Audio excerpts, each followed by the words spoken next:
El valor contra el tiempo. Hay una antiquísima controversia que corre la literatura hindú de todas las épocas, desde el periodo feudal representado por el Mahabharata hasta las obras del hinduismo comparativamente moderno. La disputa gira en torno a la siguiente cuestión: ¿cuál es el factor más poderoso y en última instancia decisivo en la incesante lucha vital por la existencia y por el éxito?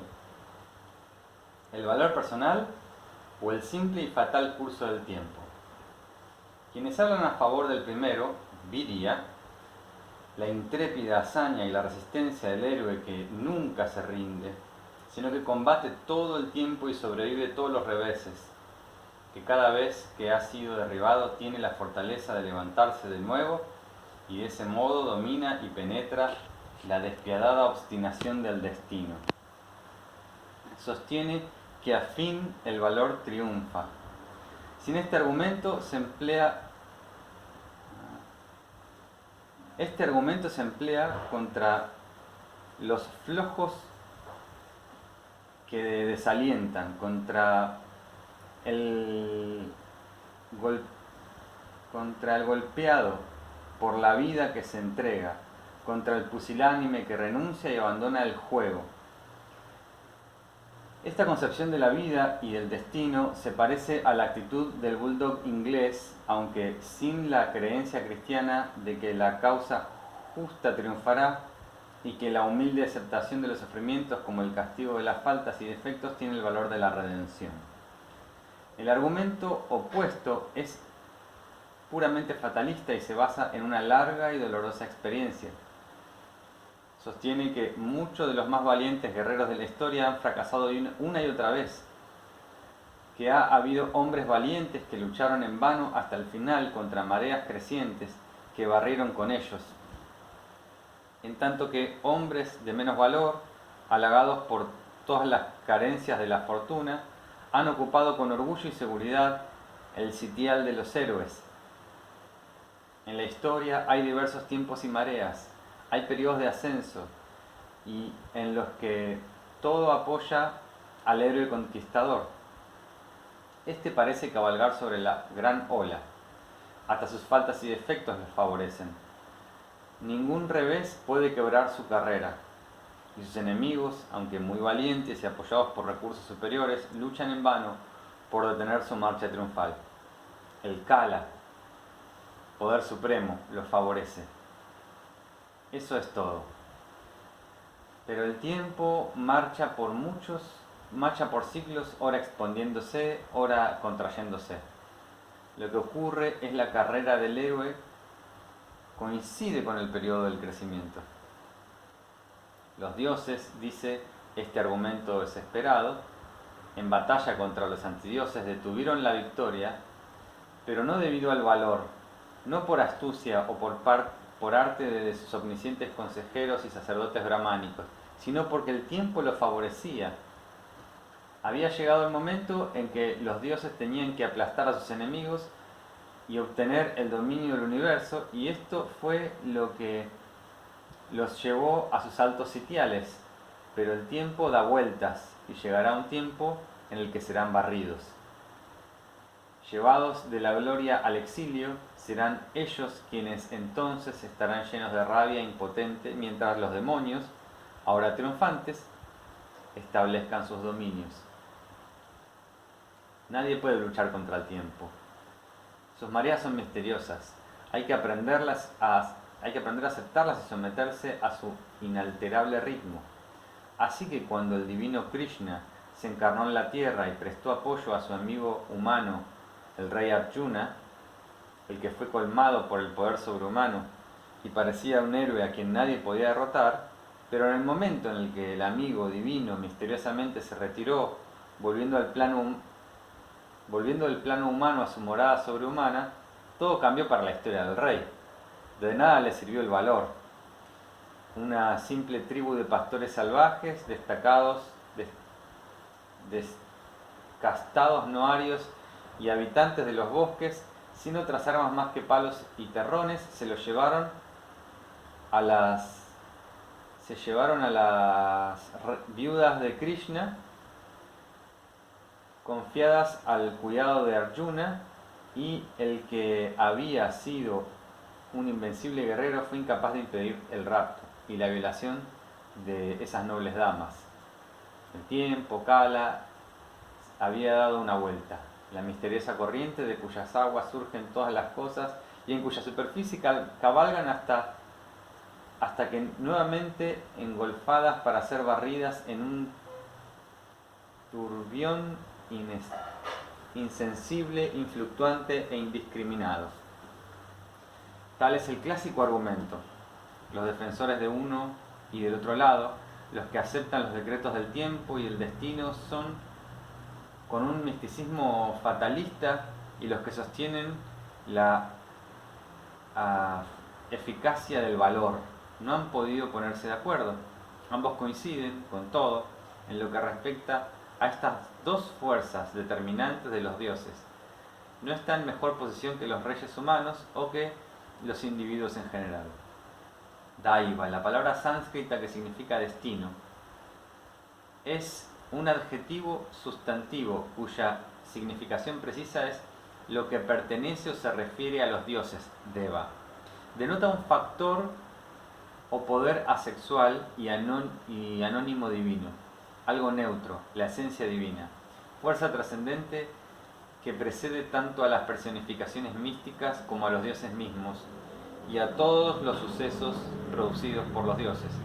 Daiva, el destino, no puede ser personificado, rebajada a la escala de la imaginación humana. Tampoco es posible alcanzarlo por la plegaria, el sacrificio o el encantamiento mágico. Daiva es el rostro pétre de la vida, al que debemos hacer frente cuando hemos dejado atrás la ilusión consoladora de la tradición mitológica y mágica, el consuelo de las devociones religiosas, cuando finalmente nos damos cuenta de cuán breve es el día de la victoria que pueden alcanzar las armas humanas. Al no haber ya ideales que disfracen y consuelen, hay que aceptar con valor y sobriedad el puesto del hombre contra ese fondo oscuro, pues no hay dioses bastante fuertes para defendernos, ni ilusiones satisfactorias acerca de la naturaleza de la comunidad, ilusiones, por ejemplo, de que la nación sobrevive por el sacrificio y la sumisión del individuo o por el sacrificio de una generación, o ideas tan halagüeñas como las que afirman la existencia de ideales institucionales superlativamente valiosos que sobrevivan a la muerte de la época y al desastre personal del individuo sacrificado para su sobrevivencia. Solitaria bestia de rapiña, león herido, en un cubil, abandonado de la fortuna y de sus compañeros, el rey hindú, cualquiera sea su fortuna personal, está condenado a morir exiliado en la selva. La fama difícilmente irá más allá de su vida. Su chispa vital, su alma personal, Shiva, seguirá en el torbellino de los renacimientos, a través de las sucesivas encarnaciones en los cielos o infiernos, muy probablemente en los infiernos. Y tras el intervalo de la vida en el que más allá renacerá como hombre o como animal, puede volver a aspirar a ser rey, pasar por la misma lucha, el mismo ciclo, excitado de nuevo por las mismas ansiedades y despiadados triunfos, conmovido por el presagio, resignándose finalmente a la ruina. Su carrera es la de un cohete que se eleva de súbito y luego cae como una estrella, siempre olvidado el hecho de que ha experimentado estas mismas cosas muchas veces antes. Una vez más apurará la copa de la vida hasta la última gota, con glotonería o con disgusto, en el hartazgo o en la miseria, sin comprender la trampa elemental, es decir, que fue él quien mezcló los ingredientes para realizar los actos y tener los deseos en sus anteriores existencias, y que ahora nuevamente se está preparando para su propio futuro. La situación del déspota hindú abandonado por la fortuna, Shri, aplastado por el destino, Daiva, engolfado por el tiempo, Kala, es como la de Napoleón en las rocas de Santa Elena. El pequeño Corso hizo una oportuna observación sobre el destino y la fortuna, que expresa una actitud notablemente similar a la del hindú. En el periodo culminante de su meteórica carrera, en 1810, cuando todavía mantenía relaciones aceptables con Rusia, se realizó un congreso de reyes y príncipes en el corazón de Alemania, en Frankfurt, Ducado de Weimar, presidido por Napoleón. La reunión era tan fascinante que un solo día el maestro de ceremonias de Napoleón, el conde Segur, pudo referirse a ella como excusar por haber llegado tarde al consejo privado del emperador. Segur había tenido dificultades para cruzar la antesala porque, según declaró, había tantos reyes. Cuando concluyó el congreso y Napoleón se iba de esa reunión espectacular, el dueño de la casa, el que era el valiente Carlos Augusto, duque de Sajonia-Weimar, amigo y protector de Goethe, estaba de pie ante la puerta del coche para despedir al emperador. Y cuando el duque deseó buena suerte a su señor, a quien detestaba profundamente, Napoleón, ya dentro del coche, prácticamente lo censuró por su ligereza, replicando que en la carrera de un hombre predestinado, como él, había un momento en el que nada podía detener su encumbramiento, pero que luego, de pronto, podía llegar un instante en el que todo cambiara y en el que una paja arrojada por un niño bastaría para la caída.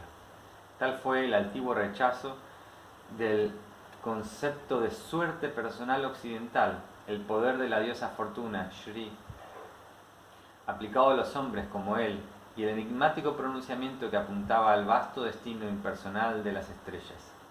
Sin duda, la ilusión de Napoleón a las estrellas era sólo una metáfora que sugería el destino, sin referirse específicamente al cuestionable tema de una influencia estelar.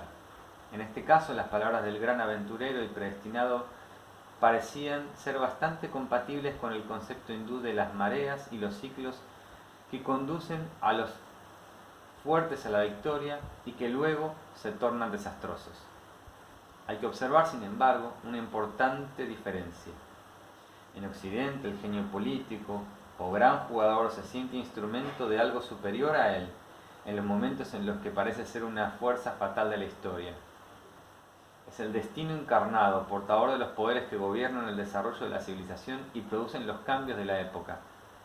Es el protagonista de ciertas fuerzas sociales o el principal representante del espíritu y de los ideales de la nueva era, y mejor, que realiza en la historia altos principios, por los cuales los antiguos mártires sufrieron, lucharon y murieron. Por ejemplo, los principios de la libertad y la democracia, y la racionalización de las cuestiones humanas, que inspiró al tercer estado a tomar el poder de la Revolución Francesa.